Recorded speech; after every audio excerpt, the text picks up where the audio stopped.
My name is Dana Fletcher. I'm 38. And last Sunday, my sister shoved me off my chair at family dinner. She didn't do it in private. She did it in front of our mother, our Aunt Ruth, and two of her girlfriends, right there in the dining room of a house I'd been paying for every single month for 5 years. I hit the floor, and the whole table laughed. Not a cruel laugh exactly. More like the kind of laugh people save for someone they've already decided doesn't matter. I looked up at my sister from the cold tile my father laid 20 years ago, and I smiled. "Enjoy this dinner," I said. "It's your last free one." I stood up, pulled out my phone. One tap. By morning, 73 missed calls. Before I tell you what that tap did, please take a moment to like and subscribe, and drop your location and local time in the comments. I always love knowing where you're listening from. Now, let me take you back 5 years to the week I signed my name on a mortgage that wasn't mine. My father died on a Wednesday in October. Heart attack at 62, halfway through mowing the back lawn. By the time the ambulance got there, the mower was still running. He left behind a wife, 2 daughters, a ranch house with a wraparound porch, and a mortgage with $187,000 still on it. My mother, Lorraine, was 61. She had Social Security and a part-time job greeting customers at a home goods store 3 mornings a week. The bank looked at her application to refinance a loan and didn't even bother with a counteroffer. She simply didn't qualify. My sister Carla, 4 years older, in the middle of a divorce that had already wrecked her credit, wasn't an option either. That left me. I was 33, working as a court clerk at the county courthouse. Steady income, no debt, credit score of 738. Not glamorous numbers, but clean ones. The kind of numbers a mortgage lender will shake hands with. So on a Tuesday afternoon, I drove to a small office on King Street that smelled like cold coffee in paper cups and carpet cleaner. I sat next to my mother. She had a tissue balled up in one hand and a pen in the other. I picked up my own pen, a cheap ballpoint that scratched against the carbon paper like it was trying to warn me. I signed as co-signer. My mother squeezed my hand hard enough to leave a mark. "I don't know what I'd do without you, Dana," she said. "We'll split the payments, I promise." I believed her, not because I was naive. I'd spent 4 years watching families make promises in courtrooms and break them in parking lots. I believed her because she was my mother, and her eyes were red, and my father's lawnmower was still sitting in the garage with half a tank of gas. The monthly payment was $3,800. My mother's share was supposed to be half. For the first 3 months, she sent checks. Then it was every other month. Then quarterly. Then not at all. I never stopped paying. 5 years later, I'd put $228,000 into a house I didn't live in. I hadn't done the math until recently. I wish I'd done it sooner. 5 years later, I found out what my mother meant by, "I don't know what I'd do without you." She meant it literally. A year after I signed that mortgage, my sister's divorce finalized. Neil Briggs got the condo, the Audi, and joint custody of their daughter. Carla got her maiden name back and 3 suitcases. She moved home on a Saturday. I remember because I was dropping off my mother's blood pressure medication and found the front porch buried under cardboard boxes. Packing tape had been ripped in long strips and stuck to the railing like party streamers nobody wanted. "It's temporary," Carla told me in the hallway, her perfume so thick I could taste it. Something floral and aggressive that clung to the walls for days. "Just until I figure out my next move." She figured out her next move quickly. Within a week, she'd rearranged the living room furniture, claimed the master bathroom shelf, and started hosting friends for wine on Thursday nights. Within a month, she was setting the weekly dinner menu and telling our mother which groceries to buy. I brought it up carefully. Maybe Carla could chip in a few hundred a month toward the mortgage, since she's living there? My mother looked at me like I'd suggested selling the family dog. "Your sister is going through the hardest time of her life, Dana. Don't you dare add to it." Carla was watching TV in the next room. She heard every word. She didn't come out. She didn't need to. Our mother had handled it for her. I drove home that night to my studio apartment, 480 square feet on the third floor of a building with an elevator that worked every other Tuesday. I sat on my bed, which was also my couch, and I transferred $3,800 to the mortgage lender. Same as last month. Same as every month. Carla's contribution that month, 0. Lorraine's contribution that month, 0. About 3 weeks later, I stopped by unannounced to pick up a winter coat I'd left in the hall closet. My old bedroom, the room where I'd done homework, taped posters to the walls, cried through my first breakup, had a new door handle. Carla had moved into it. Bigger closet, she said. Better light. She didn't ask. That was 4 years ago. She never left. And the word temporary was never mentioned again. Let me tell you what $3,800 a month looks like when you make $48,000 a year. It looks like a studio apartment with a window that faces a parking garage. It looks like a 2011 sedan with a check engine light you learn to ignore. It looks like packing lunch in the same 3 containers every Monday through Friday.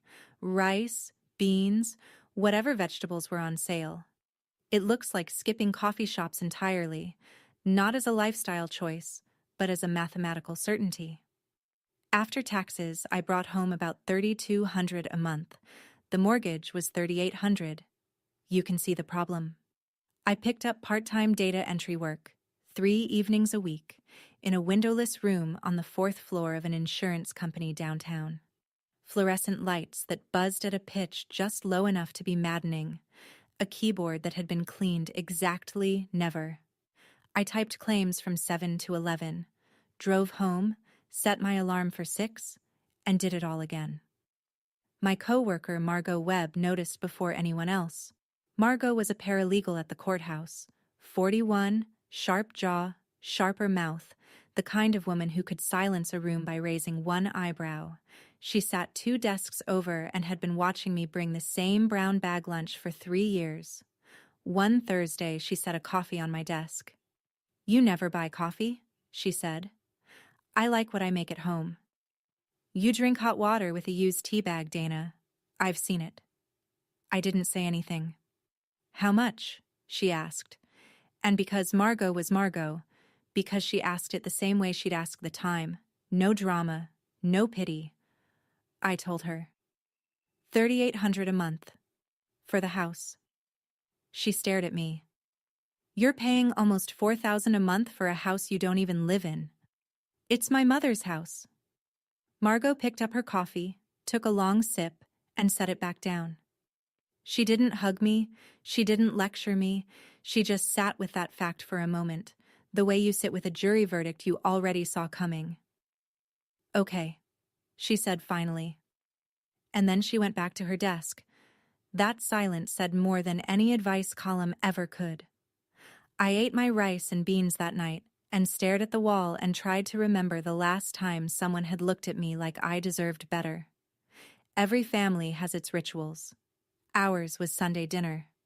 Every week, I drove 35 minutes from my apartment to my mother's house. My father's house, really, though we'd stopped calling it that. I brought whatever Carla assigned me, usually drinks, sometimes napkins, once a bag of ice. Always the cheapest items on the list. I never questioned the assignment. I should have. The seating arrangement told the real story. Carla sat at the head of the table, my father's chair, the one with the armrests and the slightly higher back. She'd claimed it the first Sunday after moving in, and no one challenged her.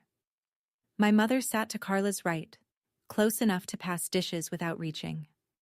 I sat at the opposite end, near the kitchen door, where the draft from the old weather stripping made my ankles cold from November through March. Conversation orbited Carla like she was the sun. "Carla's been looking at job postings." She hadn't opened a laptop in weeks. "Carla needs time to heal." 4 years of healing and counting. "Carla made this beautiful casserole." My mother beamed. The casserole was from a box. I listened. I chewed. I smiled at the right moments. One Sunday in March, I mentioned the roof. A section over the back bedroom had started leaking. I'd noticed the stain on the ceiling when I used the bathroom. A contractor I'd called quoted $4,200. "We should probably talk about how to cover that," I said. Carla didn't look up from her plate. "That's your department." My mother nodded, the way she nods when Carla settles something. Case closed. My department. $4,200 more from the woman who already paid $3,800 a month, from the woman who packed rice and beans 5 nights a week. My department. I excused myself to clear my plate. Standing at the kitchen sink, I noticed my mother's credit card statement stuck to the fridge with a magnet. I wasn't snooping. It was right there, pinned next to a coupon for laundry detergent. 3 charges from the same online clothing retailer, all in the last week. All under Carla's name. I washed my plate, dried it, put it back in the cabinet. Drove home. I paid for the roof repair the following Tuesday. Nobody said thank you. Nobody said anything at all. I turned 38 on a Thursday. Not a milestone birthday. No banners, no surprise parties, no obligation for anyone to remember. But people usually do. My phone stayed quiet all morning. No call from my mother, no text from Carla. By noon, I'd checked it twice, then put it face down on my desk and told myself it didn't matter. Margot appeared at 2:15 with a single cupcake from the bakery on Broad Street. Chocolate with a wax candle on top shaped like the number 8. "They were out of 3s, she said. "So you're 8 today. Congratulations on 2nd grade." I laughed. Really laughed. For the first time in weeks. Then I went to the restroom, locked the stall, and cried for 4 minutes with the hand dryer running so nobody could hear. That same week, Carla posted photos on Instagram. A dozen pictures from a girls' night at the house, 15 guests, string lights on the porch. My mother's good china, the set with the blue rim that only came out for holidays, wine glasses everywhere. Carla in the center of every shot, glowing. I sat in my car outside my apartment at 11 o'clock at night, rain running down the windshield in crooked lines, an orange streetlight turning everything the color of old rust. I scrolled through every photo, 15 people in a house I kept alive with half my income, a party I wasn't invited to. On the week of my birthday, nobody remembered. And for the first time in 5 years, the thought arrived fully formed. What if I just stopped paying? I sat with that thought the way you sit with a match you've just struck. Carefully, aware of what it could burn. But I knew the math. My name was on that mortgage. If I stopped paying, the bank wouldn't call Carla. They'd call me. My credit score would crater. My ability to ever buy my own home, already a fantasy, would evaporate entirely. I was trapped. The co-signature was a lock, and the key was on the other side of the door. At 2 in the morning, I opened my laptop and typed 4 words into the search bar. Co-signer writes mortgage law. The results were dense. Legal language, case citations, state statutes. But buried in the 3rd article, one phrase jumped out. Equitable lien. I didn't know what it meant yet, but I copied it into my notes and closed the laptop. The match was still burning. I spent the next 2 weeks reading mortgage law during my lunch breaks. Not casually, methodically, the way I process case files at the courthouse. Highlighter in hand, legal database on my screen, a yellow notepad filling with terms I cross-referenced against South Carolina property statutes. Here's what I learned. A cosigner who makes 100% of the mortgage payments over an extended period may have grounds to claim an equitable lien on the property, meaning the law might recognize that I had earned a financial stake in that house, not through a deed with my name on it, through 5 years of payments nobody else made. I also learned about partition actions. If a co-owner or equitable stakeholder wants out, they can petition the court to force a sale and divide the proceeds. It's not pretty. It's not fast. But it's legal. The elevator at the courthouse dinged behind me as I read. The hallway smelled like old paper and floor wax and somebody's reheated soup. Normal sounds, normal smells, on a day when everything inside me was rearranging. Margot caught me one afternoon. 2 tabs of South Carolina property code open next to my case scheduling software. "You're reading mortgage law on your lunch break," she said. Not a question. Just curious. That's how it starts. She leaned against the filing cabinet. First it's curiosity, then it's phone calls, then it's your life back. I didn't respond. "Dana, how long have I known you?" 2.5 years. 2.5 years, Dana. Same lunch, same car, same 3 blazers. And every month, $3,800 leaves your account. It goes to a house where your sister throws parties you're not invited to. I turned off the screen. That evening, I did something I should have done years earlier. I opened my banking app and scrolled back, month by month, payment by payment. 60 transactions, 60 identical transfers. I screenshot every single one and saved them in a folder on my desktop. I named it House Payments, and then changed it to just Payments. And then, after a long moment, changed it to Evidence. $228,000. I stared at the total for a long time. It was more money than I'd ever seen in one place, and not a dollar of it was sitting in my own account. The following Sunday, Carla had a guest at dinner, a woman named Diane, new friend, real estate background, manicure that probably cost more than my weekly grocery budget. She sat next to Carla and laughed at all the right moments, which I suppose is what friends are for. Carla made introductions around the table the way a hostess introduces staff. "This is Mom. She's the heart of the house." Lorraine blushed. "And this is my little sister Dana. She works at the courthouse, filing papers." I didn't file papers. I managed case scheduling for 3 judges, coordinated hearing calendars across departments, and processed motions that Carla couldn't have spelled on her best day. But correcting her would have required energy I was saving for something else.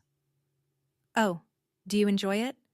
Diane asked, the kind of polite question people ask when they can't think of a real one. I opened my mouth. Carla got there first. She doesn't really have options. Some of us are just meant for support roles. She said it while refilling her wine glass, a bottle that cost $30 sitting on a table that existed because of my bank transfers. The fork in my hand went very still. Lorraine let out a small laugh, the nervous kind meant to smooth things over. She didn't correct Carla. She didn't look at me.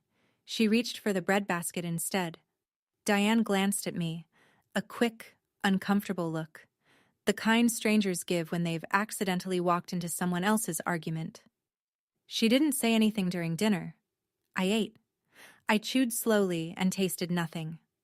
I watched Carla hold court at my father's table, in my father's chair, and I thought, she actually believes what she just said. This isn't performance.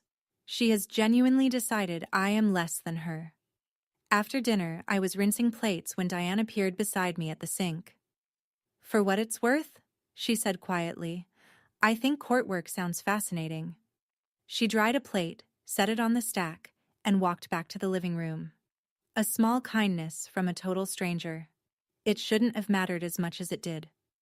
I sat in my car for 20 minutes before driving home. I wasn't crying. I was doing math. Specifically, I was calculating how many of Carla's wine bottles my monthly payment could buy.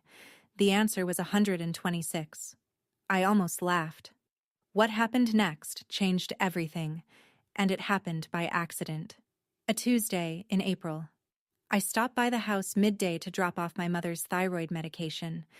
The pharmacy was near the courthouse, and it saved her a trip. Lorraine was out at a doctor's appointment. Carla's car was in the driveway, but the house felt empty. Music playing faintly upstairs. I left the medication on the kitchen counter and turned to go. That's when I saw the envelope. It was sitting next to the fruit bowl. A Venmo confirmation statement, the kind they mail when you request paper records. Addressed to Carla Fletcher Briggs. I wouldn't have looked twice, except the amount was printed on the front in that little cellophane window. $600. The sender's note was visible too. March rent, T. Ramos. I stopped moving. March rent. I walked to the hallway. My old bedroom, the one Carla had claimed 4 years ago, had a new deadbolt on the door. I hadn't noticed it before because I hadn't been down that hallway in months.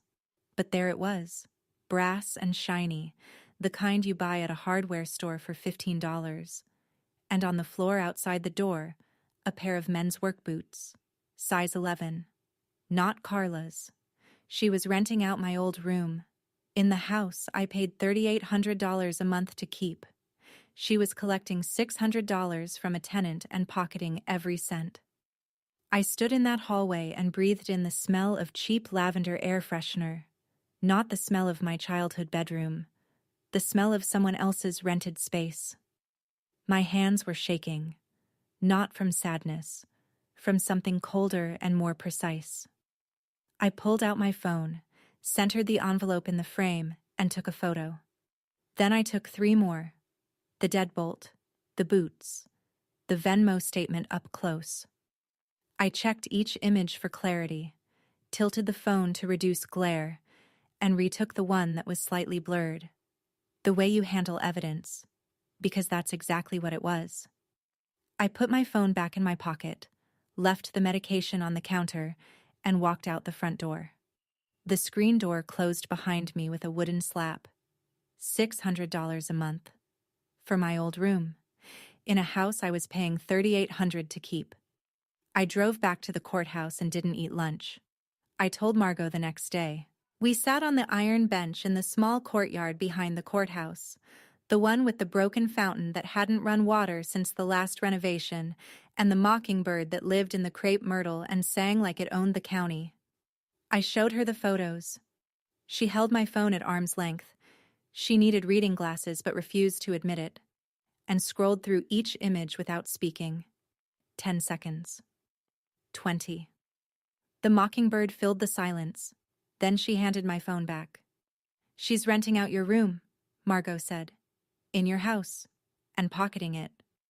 Technically, it's my mother's house. You've put $228,000 into it. More than your mother paid since your dad died. More than Carla's put into anything. She paused.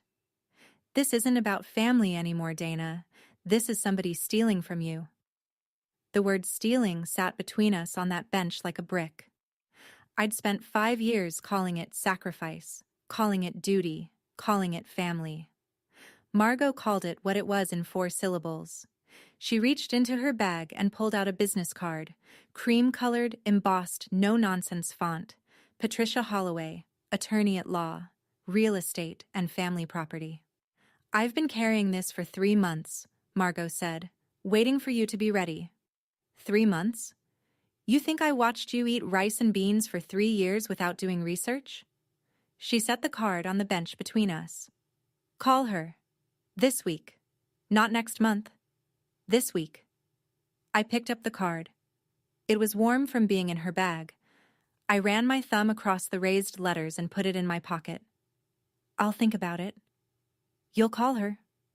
The noon sun was bright on the bench, the kind of Carolina light that makes everything look overexposed, like a photograph left too long in a window. Margot didn't hug me. She didn't deliver a speech. She just sat there, steady as a courthouse column, and waited for me to finish pretending I had a choice. I called Patricia Holloway the following Monday. Not because Margot pushed me. She didn't mention it again. I called because on Sunday night, Carla texted the family group chat, thinking about getting the living room repainted. What color do we think? Our mother replied with 3 heart emojis. I replied with nothing. I dialed Patricia's number instead. I decided to try one more time before lawyers got involved. Call it stubbornness. Call it hope. Call it the part of me that still believed my mother would choose fairness if someone just laid the facts on the table. Sunday dinner. Pot roast. the heavy kind that makes the whole house smell like onions and bay leaves. I waited until everyone had food on their plates. Then I set my fork down. I was thinking, I said, keeping my voice steady, that we should talk about the house expenses. Maybe figure out a way to split things more evenly. 3 seconds of silence.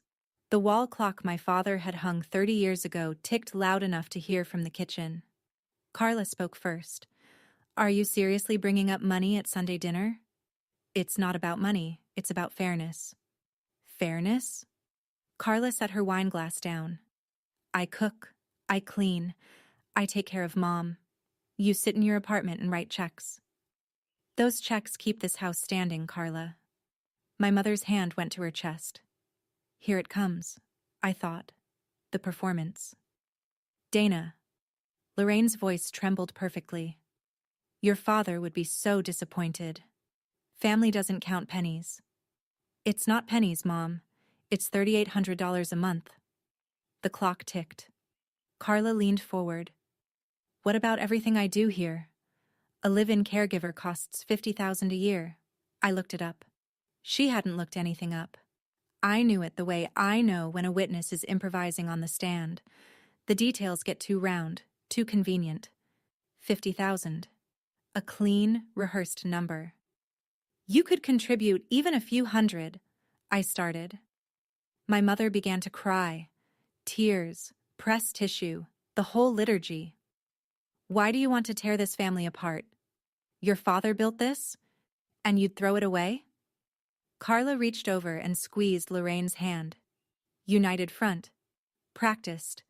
Maybe not deliberately, but perfected through years of repetition. I looked at them. My mother and my sister, shoulder to shoulder, wiping tears from cheeks that had never felt the weight of a $3,800 transfer. I picked up my fork. I ate 3 more bites of pot roast I couldn't taste. I washed my plate. I drove home. And at 8 the next morning, I called Patricia Holloway and said, How soon can I come in? Patricia Holloway's office was on the 2nd floor of a narrow building downtown, wedged between a tailor and an accountant. The waiting room had 2 leather chairs that had been there longer than I'd been alive, and a window that looked out onto a church steeple. Patricia herself was 55, silver-haired, direct. She wore no jewelry except a watch, and she didn't offer small talk. I liked her immediately. I handed her the folder I'd prepared. 60 months of bank statements, the co-signer agreement, property records, and the photographs from Carla's rental arrangement. She put on her reading glasses and went through every page. Her pen, a heavy fountain pen with a black barrel, underlined 3 things and circled 2. You've paid 100% of the mortgage for 5 years, she said. Not a question. Yes. You don't live in the house? No. And your sister has been collecting rent from a subtenant without your knowledge or consent? That's correct. Patricia took off her glasses and looked at me. Ms. Fletcher, you have a strong case. South Carolina recognizes equitable liens. A co-signer who pays everything can claim equity, even without being on the deed.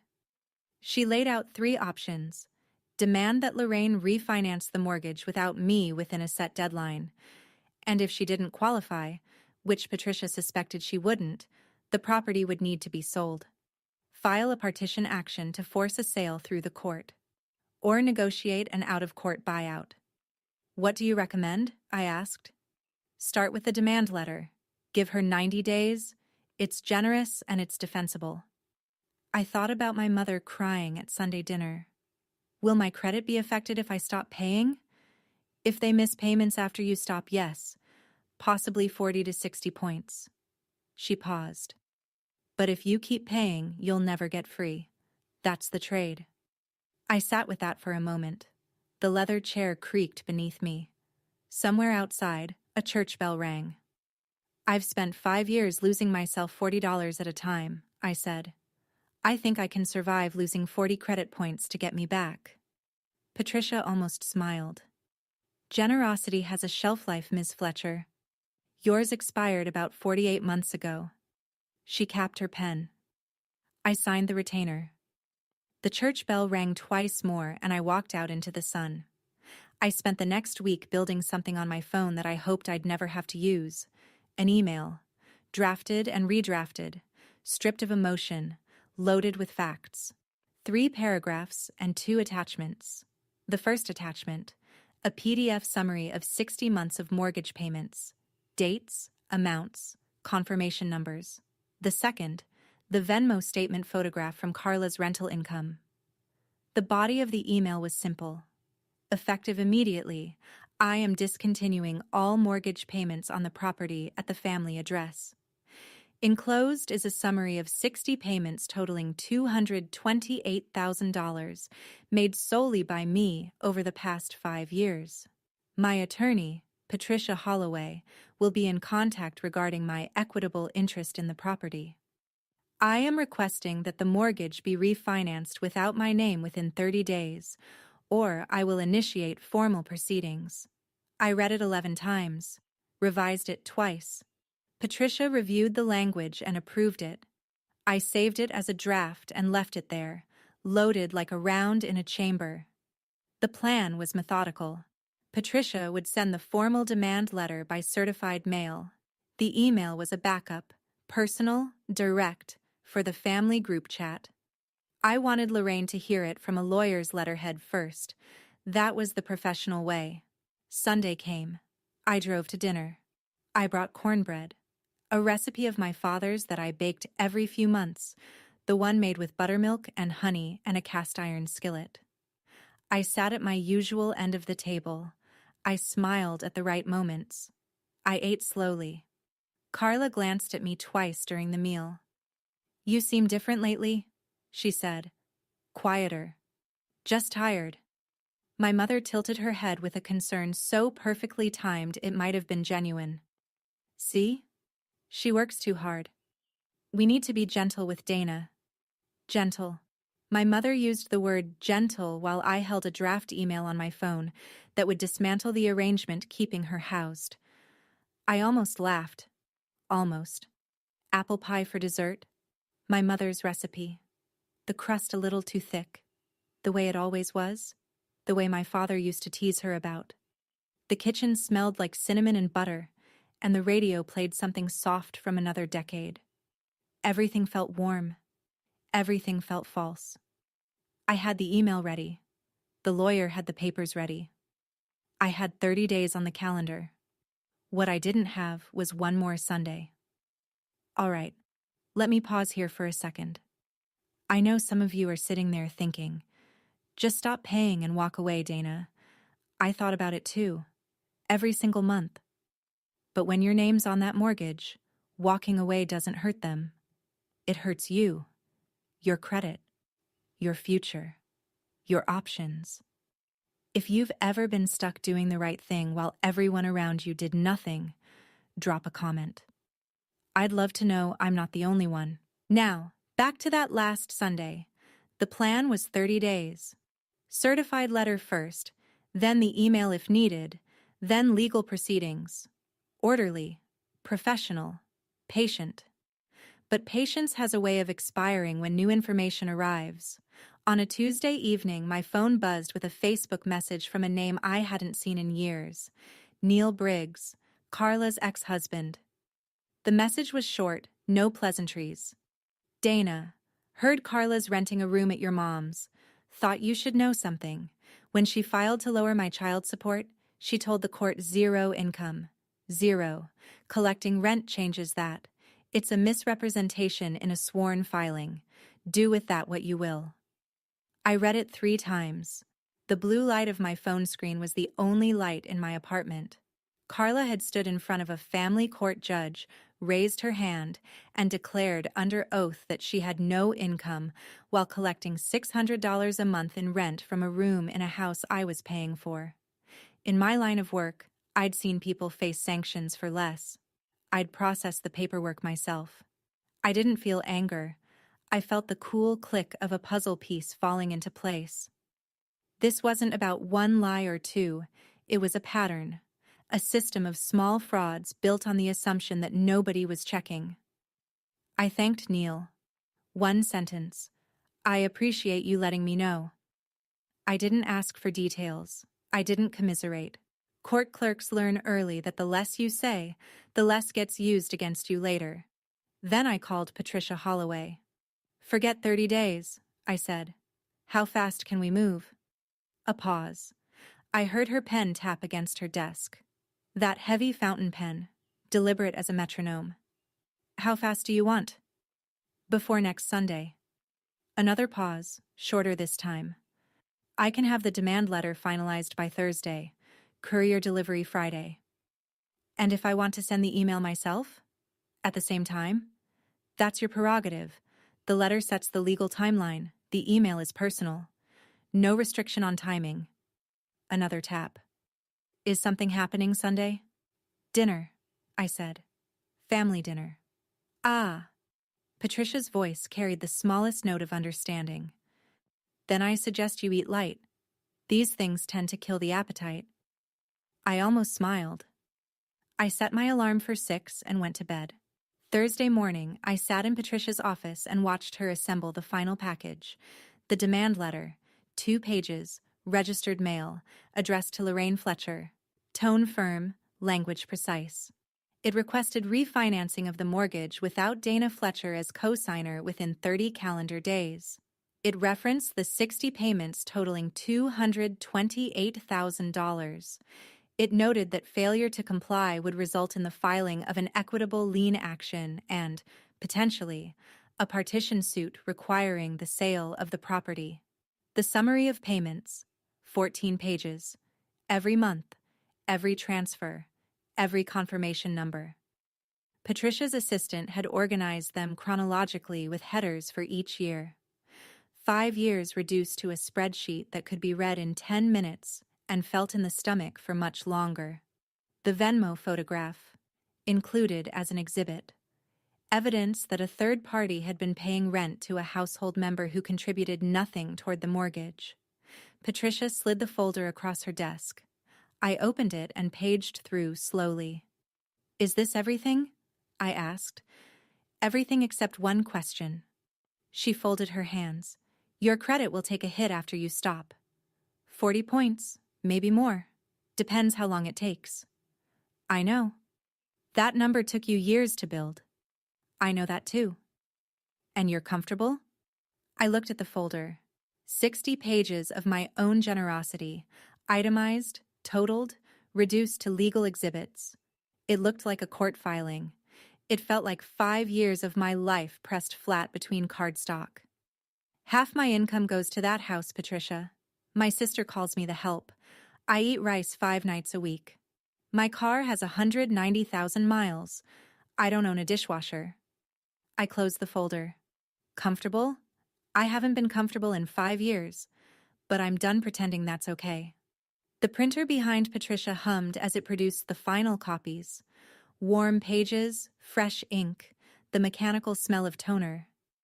She placed them in a manila envelope and wrote the delivery address in her careful handwriting. Friday courier, she said. Your mother will have it by noon. Hold the courier until Monday, I said. Patricia raised an eyebrow. I want to be there when it lands, after Sunday dinner. She capped her pen and nodded. Then I'll see you next week, Ms. Fletcher. I took the folder and walked out into a Thursday afternoon that felt, for the first time in years, like it belonged to me. Saturday night. The last Saturday night before everything. I sat on my apartment balcony, a concrete slab barely wide enough for a folding chair and a coffee mug, and watched the sky turn the color of a bruised peach over the rooftops. Crickets had started up in the bushes below, and somewhere down the block the honeysuckle was so thick you could smell it 3 stories up. May in South Carolina. The air holds everything. I scrolled through old photos on my phone. My father in the backyard, one hand on the grill, the other holding a beer he'd never finish because he always got distracted by something that needed fixing. My mother 20 years younger, laughing with her head tilted back, a version of herself I barely recognized. Carla and me as kids, 8 and 12. On the front porch. Carla braiding my hair while I held a popsicle in each hand. One for me, one for her. I lingered on that one. I didn't hate my sister. I wanted to. It would have made everything simpler. Hatred is clean and decisive. What I felt was muddier than that. I felt sorry for her. I felt exhausted by her. I felt the weight of every casserole she presented as her own, every comment she made to shrink me in front of strangers, every dollar she pocketed from my old room while I ate rice at a desk in a windowless insurance office. But I also remembered the girl who braided my hair. I opened the email draft one more time, read every line, checked the attachments. My finger hovered over the send button the way you hover over a light switch in a room you've lived in too long. You know it's time to turn it off. You just want one more second in the familiar dark. I didn't send it. Not yet. I wanted to be in the room when they read it. I wanted to see my sister's face when the math finally arrived at her table. I set my phone down, went inside, brushed my teeth, got into bed. I slept 7 hours straight. No alarm. When I woke up, the sun was already warming the kitchen floor, and for the first time in 5 years, Sunday didn't feel like an obligation. It felt like a destination. I put on a blouse I hadn't worn in a year, for no particular reason. I just opened my closet and reached past the usual rotation. Pale blue, ironed. It fit well. I baked the cornbread early. My father's recipe. Buttermilk, stone-ground meal from the mill in Somerville, a tablespoon of honey stirred in right before the batter hit the cast-iron skillet. The apartment smelled like Sunday mornings when I was 10. Before the mortgage, before the math. I wrapped the skillet in a towel, set it on the passenger seat, and drove. The route to my mother's house past the courthouse. I'd made that drive so many times I could do it by feel. The dip in the road past the pharmacy, the right turn where the oak tree's roots had buckled the sidewalk, the railroad crossing that shuddered the steering wheel. On Sundays, the courthouse was empty. No attorneys, no clerks, no families sitting in hallways waiting for verdicts that would rearrange their lives. I'd processed hundreds of those families. Property disputes, custody hearings, partition actions. I always thought it was sad. Families who couldn't solve their own problems, who needed a judge to tell them what was fair. I never thought I'd be one of them. The last stretch of road curved along the river, past marsh grass and egrets and a boat ramp where teenagers fished on weekday afternoons. I cracked the window. The air smelled like salt and pluff mud, the low country smell I'd grown up with, the one that means home even when home is the place hurting you. Jazz on the radio, something with a trumpet, mournful and slow. The kind of music that sounds better when you're driving towards something you can't take back. I pulled into my mother's driveway at 4:15. Carla's car was already there. 2 other cars I didn't recognize, her friends. Aunt Ruth's sedan parked under the crepe myrtle. Carla opened the front door before I reached the porch. "You're late." I held the cornbread in both hands, warm through the towel, the last thing I would carry into this house without an invoice attached. "I'm right on time," I said. She blinked. Just once, a micro-expression I wouldn't have caught if I hadn't been looking for it. Then she stepped aside and let me in. The table was set for 7. Carla at the head, as always. Lorraine to her right. Aunt Ruth beside Lorraine. Carla's 2 friends. A woman named Gail and the Diane I'd met before. Across from them. A seat at the far end for me, near the kitchen door and the draft. Dinner was roast chicken. My mother's recipe, though Carla served it as if she'd invented the concept of poultry. There was wine. 2 bottles, the kind with a cork instead of a screw cap. The kind I couldn't afford and hadn't purchased. I ate quietly. I listened. The conversation circled Carla's plans as it always did. Tonight's topic, redecorating the living room, new curtains, a statement wall, maybe refinishing the hardwood. "I've been looking at swatches all week," Carla said. I'm thinking sage green for the accent wall. Lorraine clasped her hands together. Oh, that would be beautiful. I set my fork down gently. With what budget? The table went still. Ice shifted in Aunt Ruth's glass of sweet tea. The chandelier overhead swayed slightly from the breeze through the open window. Carla looked at me the way you look at a household appliance that just made an unexpected noise. Don't worry about it. Not everything requires a spreadsheet, Dana. Gail laughed. A small, social laugh, the kind that says, I don't know what's going on, but I'll follow the cue. Carla continued, emboldened. You know what your problem is? You think because you write checks, you run things. She took a sip of wine. You don't run anything, Dana. You're the help. The word landed on the table like a plate dropped from height. The help. I looked at my mother. Lorraine's eyes flicked down to her plate. She reached for her napkin. She said nothing. That was the moment. Not Carla's cruelty. I'd grown calluses over that years ago. It was my mother's silence. The way she chose the napkin over her daughter. The way she folded it in her lap and smoothed the crease, as if the most important thing in the room was linen. I'd been waiting for my mother to see me for 5 years. In that silence, I understood she'd been seeing me the whole time. She just hadn't considered the view worth mentioning. Aunt Ruth shifted in her chair. Diane stared at her plate. Nobody spoke. I picked up my fork and kept eating. Not because I was hungry, because I wasn't done yet. It happened during dessert. I stood up to refill my water from the kitchen. When I came back, my seat was gone. Not the chair, the space. Carla had slid a casserole dish onto my placemat and shifted the chairs to close the gap, as if my absence from the table was simply the room correcting itself. Carla, that's my seat. She didn't look up. Sit somewhere else. I need the space for the pie. There's room on the counter. Dana. Her voice dropped the way it always did when she wanted the room to understand who was in charge. Just sit somewhere else. Or eat on the floor. I don't care. Gail shifted uncomfortably. Diane looked at Aunt Ruth. My mother studied her dessert fork. I pulled my chair back into position. Calmly. No drama. Just a woman reclaiming her seat at a table she paid for. Carla stood up so fast her wine glass wobbled. She grabbed the back of my chair and shoved it, hard, with me halfway into sitting. The chair scraped sideways across the tile and I went down. Not gracefully. My hip hit the seat edge, my hands went out, and I landed on the floor. The same tile my father laid 20 years ago, cool and unforgiving against my palms. For 1 second, nobody moved. Then Carla laughed. A short, sharp bark. The kind that says I can't believe she actually fell. And like a match to kindling, the table followed. Gail's nervous giggle.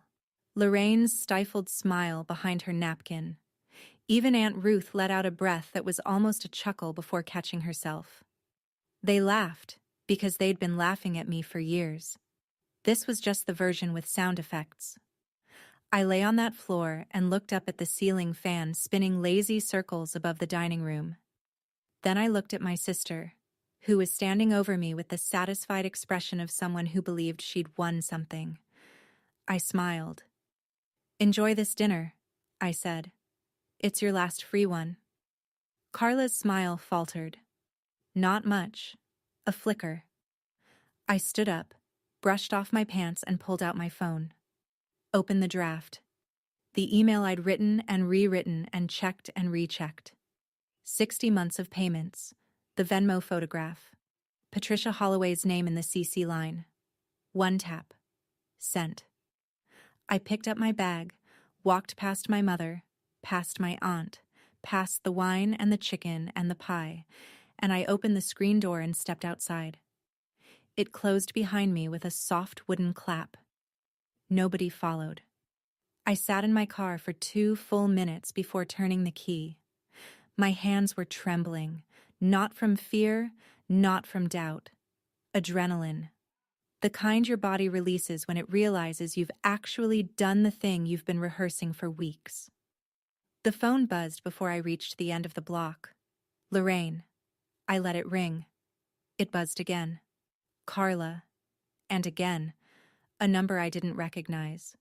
Then Lorraine a second time, back to back. The urgency of someone who'd just opened an attachment they wished they hadn't.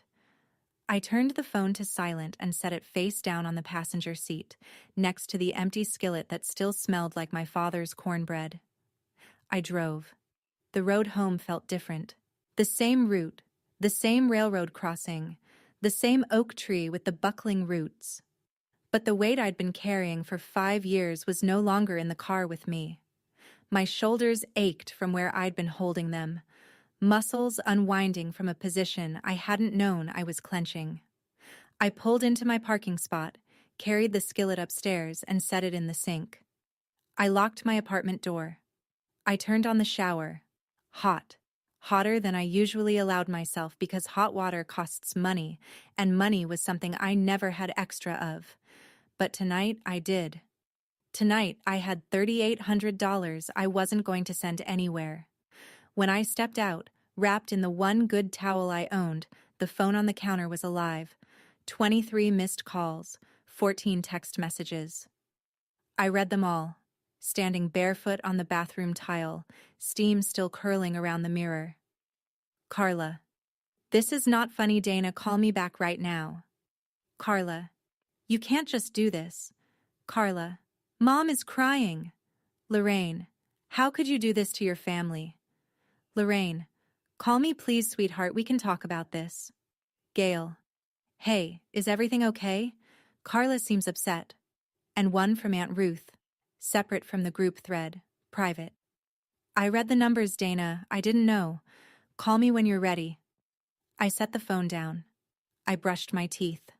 I turned off the bathroom light.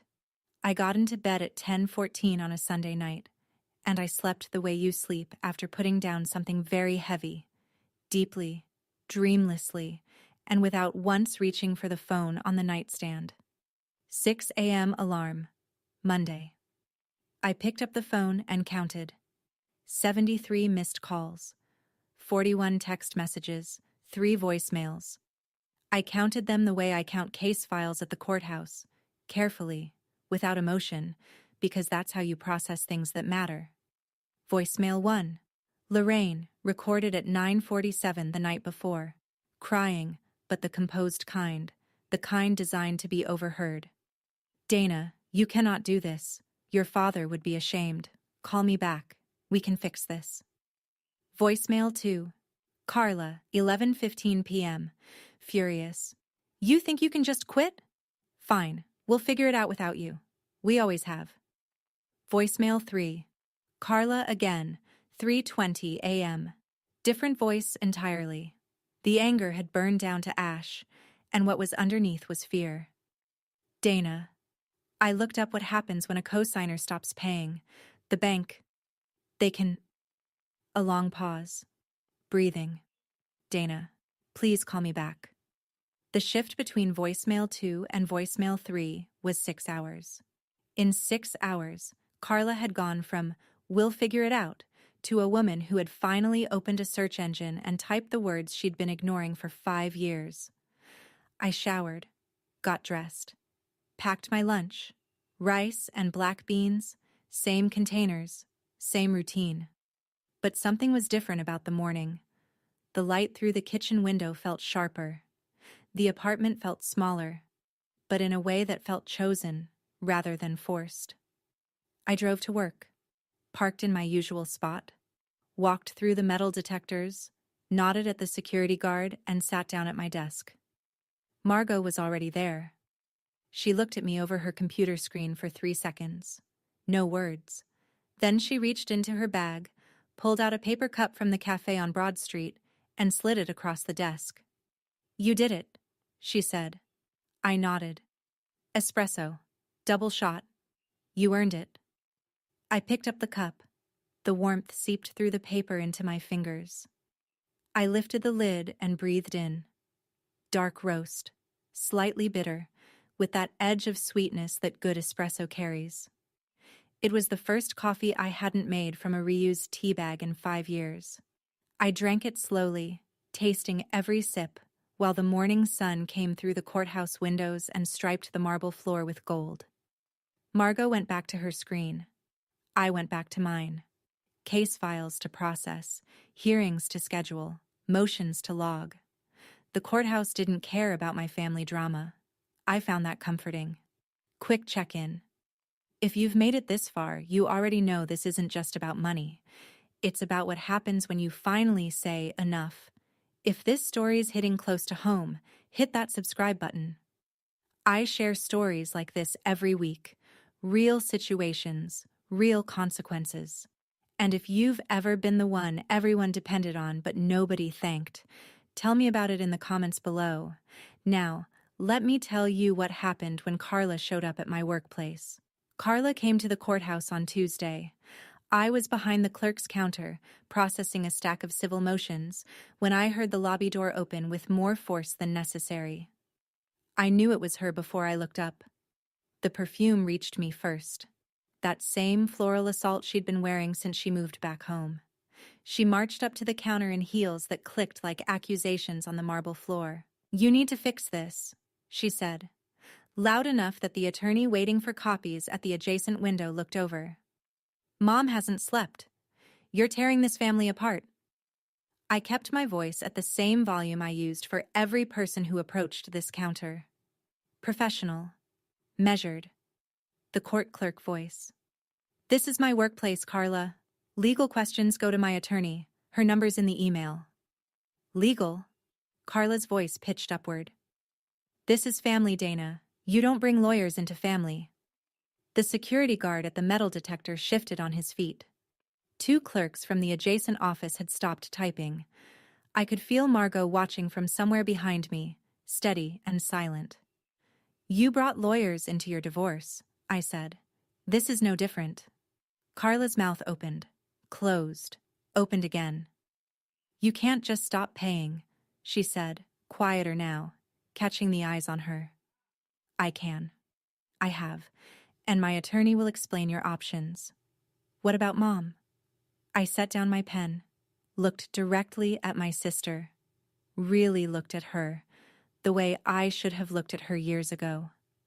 "I gave Mom 5 years, Carla. 60 payments. What did you give her?" She had no answer for that. None she could deliver in a public building with security cameras and strangers watching. She turned on her heel and walked out. The glass door swung closed with a pneumatic hiss. The counter went quiet. I picked up my pen and resumed processing motions. 30 seconds later, the attorney at the adjacent window cleared his throat. "Excuse me, are the Harmon filings ready?" "Shelf 3, I said, tabbed by date. The morning continued. The courthouse didn't pause for family drama. I was grateful. At noon, I found a yellow post-it note on my desk in handwriting I didn't recognize. Just 3 words. "Good for you." I folded it carefully and put it in my wallet, behind my driver's license, where it would stay for a long time. The call came Thursday evening at 8:43. Lorraine. I almost didn't answer, but something in the ring pattern. She let it ring 5 times before it would have gone to voicemail, as if she was giving me the choice, made me pick up. Her voice was different. No tears, no trembling, no performance. Just a woman who sounded like she'd been awake for 3 days and had finally run out of scripts. "I spoke with your attorney this morning," she said. "Patricia." She showed me the numbers. I waited. $228,000. My mother said it the way people say a diagnosis. Slowly, testing each syllable, hoping it might sound different out loud. "Yes." A long pause. I could hear her television in the background, the faint murmur of a show she probably wasn't watching. I didn't know it was that much. I thought the bank had some program. Carla said. She stopped herself. Carla said what? Another pause. Longer. When my mother spoke again, her voice cracked in a way I'd never heard before. Not the theatrical crack she deployed at Sunday dinners, but the real one, the one underneath. Carla told me she was helping. $300 a month, she said. Told me that 2 years ago. A pause. I believed her. Lorraine exhaled. I believed her. I closed my eyes. $300. Carla had told our mother she was contributing $300 a month. She'd never sent me a single dollar. Not once. And Lorraine had believed it because believing it was easier than looking at the bank statements herself. There was no program, Mom, I said. There was me. My mother was quiet for a long time after that. Not the punishing silence of someone withholding love, the crumbling silence of someone seeing clearly for the first time and not liking the view. What do you want me to do? She asked finally. Small voice. No authority left in it. Talk to Patricia. She'll walk you through the options. And us? You and me? I leaned against the kitchen counter. The apartment was dark except for the stove light. My reflection in the window looked tired and certain. I'm not disappearing, Mom. I'm just done paying to be ignored. She said she understood. Whether she did or not, I couldn't tell. But it was the first honest conversation we'd had in 5 years, and I wasn't going to grade it. I hung up, made tea, sat in the quiet and let the truth settle the way dust settles after you've finally moved the furniture. 2 weeks passed. Lorraine met with Patricia, who laid everything out in plain language, refinance the mortgage without Dana, or sell the house and divide the equity. Lorraine applied for refinancing on her own. She was denied within a week. Income too low, credit too thin. Nobody was surprised, least of all Patricia. The house went on the market on a Tuesday in June. Patricia negotiated Dana's equitable share, roughly $87,000, based on her contribution relative to the total equity. Carla had to move out. The word temporary finally came true, 4 years late. She found an apartment across town, small, beige, no wraparound porch. The tenant in my old room, T. Ramos, was given 30 days' notice and left without incident. Neil's attorney received the Venmo documentation. A family court hearing was scheduled to review Carla's child support modification, declaring 0 income while collecting $600 a month in rent. That's the kind of arithmetic judges notice. Aunt Ruth called me on a Wednesday. No small talk. I should have said something years ago. I watched it happen. Told myself it wasn't my place. She paused. It was my place. I'm sorry. Thank you, Ruth. Your father worried about you. Not Carla. You. He said you'd carry everything and never set it down. Another pause. He was right, and I should have helped you put it down sooner. I thanked her again and meant it more the second time. Margot bought me coffee every morning that week. I told her she didn't need to. I know, she said. You spent 5 years paying for everyone. Let someone buy you a latte. I let her. I drove past the house on a Thursday after work. The for sale sign stood in the front yard, white with blue lettering, tilted slightly from the wind. The porch looked the same. The lawn needed mowing. Nobody had touched it since the listing went live. I slowed down but didn't stop. I read the asking price on the sign and did quiet math. I had paid more than that in monthly installments. 5 years of rice and beans and data entry and reused tea bags, and the total exceeded the number on a sign that my mother would see every time she opened the front door. I drove on. The house shrank in my rearview mirror. The road ahead was open. The sale closed in August. Quick, as these things go.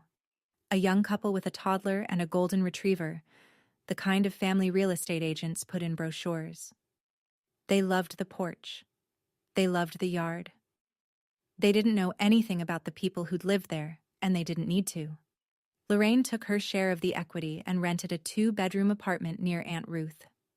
Smaller, quieter. She had enough to live comfortably if she was careful, and for the first time in years, she had a reason to be careful because nobody else was covering the difference. My credit score dropped 42 points from the missed payment that hit during the sale process. I'd expected it. 42 points for 5 years of freedom. I would have paid more. I used my $87,000 as a down payment on a condo 12 minutes from the courthouse. 2 bedrooms, a kitchen with an actual dishwasher, and a window that faced the marsh instead of a parking garage. The first night, I stood at that window and watched the sun set over the Spartina grass. And I stood there until the sky went purple and the frogs started up. The first Sunday in the new place, I baked cornbread. My father's recipe. Same buttermilk, same honey, same cast iron skillet. The only kitchen item I'd kept from my old life. The condo smelled like his kitchen. I set the table. 1 plate, 1 glass, 1 napkin. I sat down and ate slowly, and nobody told me where to sit, and nobody laughed, and nobody called me the help. My mother called that afternoon. Not every Sunday, but some Sundays. Her voice on the phone was different now. Smaller, more careful with words, the way people get when they realize language has weight. We talked about the weather, about Ruth, about nothing important. It was enough. Carla didn't call. Not that week, not the next. I didn't expect her to. Forgiveness might come eventually, or it might not. Some doors don't reopen on a schedule, and I'd made peace with that. I bought coffee from the cafe on Broad Street every morning. Espresso, double shot. $4.50. A luxury I'd denied myself for half a decade that now felt less like indulgence and more like basic respect. Margot came over for dinner on Fridays. I made enough for 2. That brings us back to where we started. Last Sunday. My sister shoved me off a chair and the whole table laughed. I tapped a button on my phone and walked out of a house I'd kept standing for 5 years with nothing but stubbornness and a paycheck that was never big enough. 73 missed calls by morning, a demand letter by Monday, a for sale sign by June, a condo with a marsh view by August. People ask me if I regret it. I don't. Not the email, not the lawyer, not the 42 credit points I'll earn back in 18 months. The only thing I regret is waiting 5 years to stand up from a floor I'd been lying on, metaphorically, since the day I signed that co-signer agreement in an office that smelled like cold coffee. My mother and I are rebuilding something. It's slower than before, and more honest. She doesn't cry to win arguments anymore, or if she does, she catches herself midway and stops. That's progress. It's small and imperfect, and it's ours. Carla remains a silence on the other end of a phone that doesn't ring. I've stopped interpreting that silence. It's not my job anymore. Last Friday, Margot came over for dinner. I made pot roast. Not my mother's recipe, my own. Margot brought wine. We ate at my kitchen table, which seats 4, but only needed 2. You ever miss the Sunday dinners? She asked. I thought about it. The pot roast, the clock ticking, the draft on my ankles, Carla at the head of the table, the cold tile on my palms. I miss my father's chair, I said. I don't miss the seating chart. Margot raised her glass. I raised mine. We didn't toast to anything. We just drank.